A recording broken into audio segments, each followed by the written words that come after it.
Hello friends, explore with কল্পনা চ্যানেলে আমি কল্পনা তোমাদের সকলকে স্বাগত জানাই। আশা করি তোমরা খুব ভালো ও সুস্থ আছো। আমিও ভালো আছি। বন্ধুরা, এটা আমার ইটালির কন্টিনিউয়েশন ভিডিও। ফার্স্ট ভিডিওতে আমি তোমাদের ইটালির রাজধানী রোম সম্বন্ধে জানিয়েছি।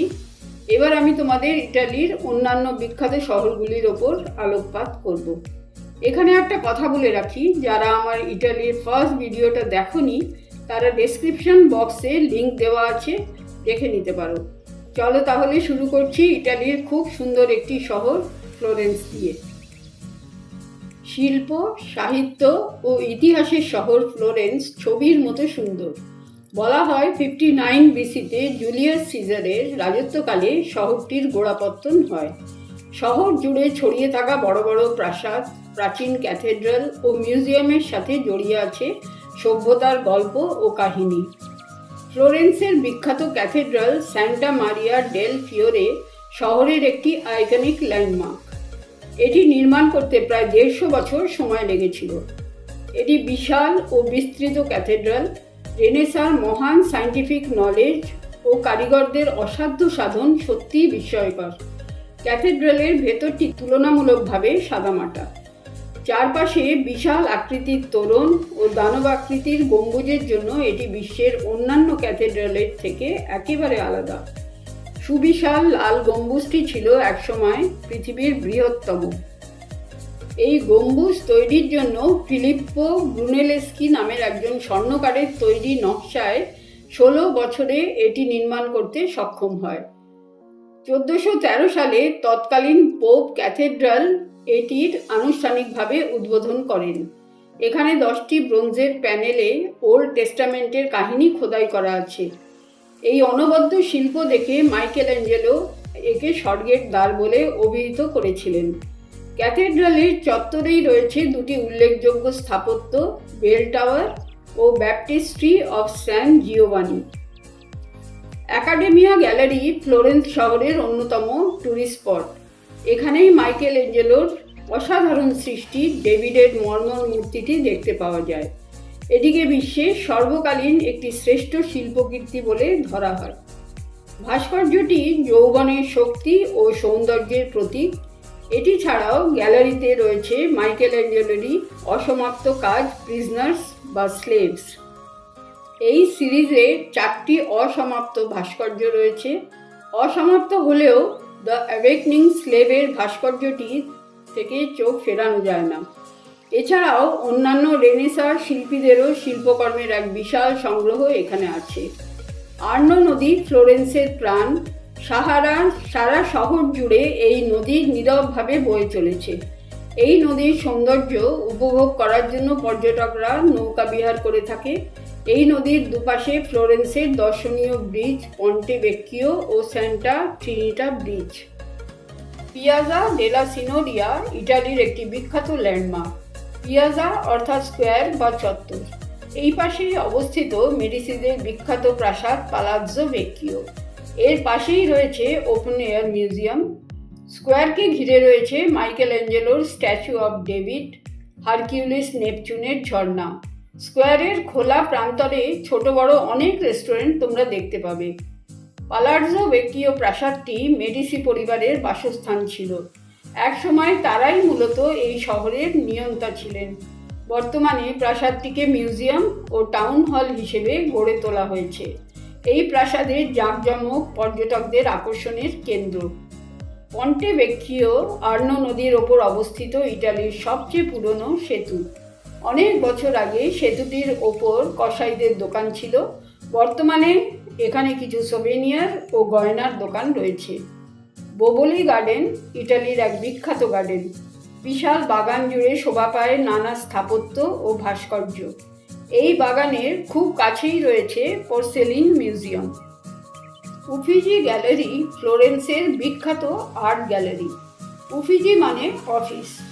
16 শতাব্দীতে ইটালির একটি বিখ্যাত সরকারি অফিস হিসেবে এই প্রাসাদটি নির্মিত হয়। মেডিসি পরিবারের সংগ্রহে থাকা বিপুল শিল্প সম্ভার সংরক্ষণ ও প্রদর্শনের জন্য এটিকে পরে জাদুঘরে রূপান্তরিত করা হয়। এইখানে 1500-এর মতো শিল্পকর্ম স্থান পেয়েছে। তার মধ্যে রেনেসাঁ আমলের অমূল্য সব শিল্পকলা, মাইকেল অ্যাঞ্জেলো, বাতিচেল্লি, লিওনার্দো দা ভিঞ্চির মতো বিখ্যাত শিল্পীদের হাজারো চিত্র রাখা আছে। ফ্লোরেন্স শহরে সম্পূর্ণ সাইড ভিউ দেখার জন্য পিয়াজ্জালে মাইকেল অ্যাঞ্জেলো নামক একটি জায়গা আছে। এখানে ডেভিডের একটি প্রতিমূর্তি আছে। রয়েছে বেশ কিছু দোকানপাটও। পড়ন্ত বিকেলের আলোতেও ক্যাথেড্রালের লাল গম্বুজের উজ্জ্বলতা দিনের আলোর মতোই উজ্জ্বল। পাশে বেল টাওয়ার, একটু দূরেই দান্তের বাড়ি, তার পাশেই পালাজ্জো ভেক্কিও। সব মিলিয়ে শহরটি যেন তার 100 বছরের ঐতিহ্যকে ভালোবাসায় আঁকড়ে ধরে রয়েছে। বোলোগনা। এই শহরের জনসংখ্যা প্রায় 8 লক্ষ। পৃথিবীর প্রাচীনতম বোলোগনা ইউনিভার্সিটি এই শহরে অবস্থিত। Middle of the Northern part of ইটালিতে অবস্থিত এই শহরটি শিক্ষা, চিকিৎসা, সংস্কৃতি ও কর্মসংস্থানের জন্য বোলোগনা বিখ্যাত।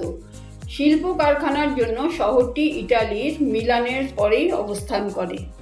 শহরটিতে বহুল পরিমাণে প্রবাসী বসবাস করে। ইটালির আরেকটি বিখ্যাত শহর ভেনিস। এই ফ্লোটিং শহরটি সমুদ্রের মাঝখানে অবস্থিত। প্রায় 100টি ছোট দ্বীপসমূহ নিয়ে তৈরি এই শহরটি এবং সমস্ত দ্বীপগুলিকে একে অপরের সাথে যুক্ত করেছে 400টিরও বেশি ব্রিজ। শহরের এক জায়গা থেকে আরেক জায়গায় যেতে হলে গোন্ডোলা অর্থাৎ নৌকো করে যেতে হয়। এই ওয়াটারওয়েজের মধ্যে বৃহত্তম ওয়াটারওয়েজ হলো গ্র্যান্ড কানাল।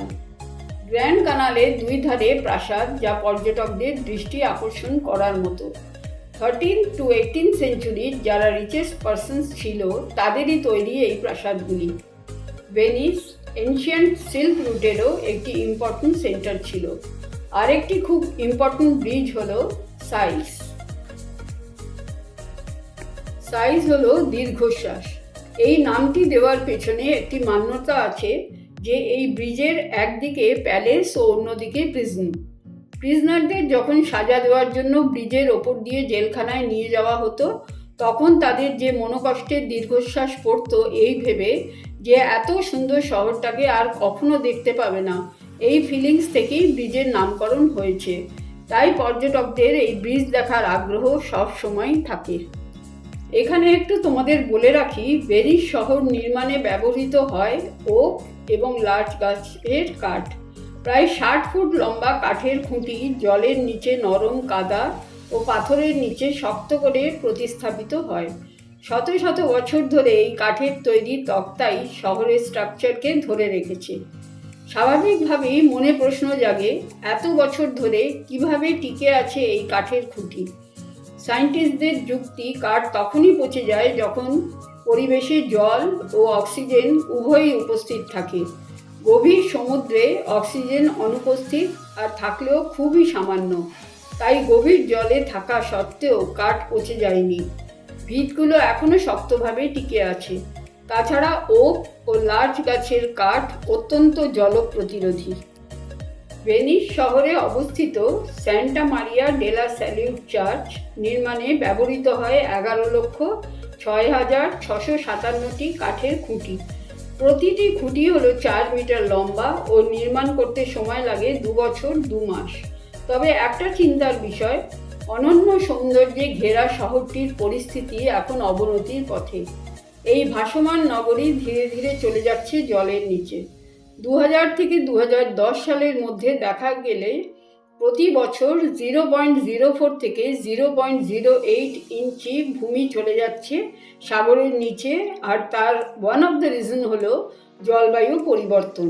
দ্বিতীয় কারণ, মাটির গভীর থেকে প্রতিনিয়ত জল উত্তোলন অর্থাৎ জল লিফটিং করা। তবে শহরের সুরক্ষার প্রচেষ্টা হিসেবে 78টি ইস্পাতের প্রাচীর সৃষ্টি করা হয়েছে, যা প্রয়োজনে শহরকে সমুদ্র থেকে বিচ্ছিন্ন করে রাখবে। একে মোস বলা হয়। MOSE is a system of flood barriers that protects Venice from flooding. MOSE না থাকলে 2022 সালের 22শে নভেম্বর ভেনিস অপূরণীয় ধ্বংসলীলার শিকার হতো।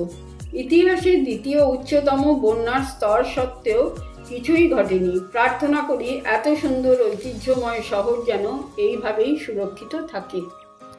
তাহলে বন্ধুরা, আজ আমার ভিডিও আমি এখানেই শেষ করছি। ইটালি এমন একটি দেশ যা একটা কিংবা দুটো ভিডিওতে বলে শেষ করা যাবে না। তাই আমি তোমাদের রিকোয়েস্ট করব, আমার থার্ড ভিডিওর জন্য তোমরা একটু অপেক্ষা করো। নেক্সট ভিডিওতে তোমাদের আমি সকলের প্রিয় শহর মিলান সম্বন্ধে ও ইটালির অন্যান্য তথ্য তুলে ধরব। ভিডিওটা ভালো লেগে থাকলে লাইক, শেয়ার ও কমেন্ট করো। সকলে খুব ভালো ও সুস্থ থেকো। আজ আসি, বাই।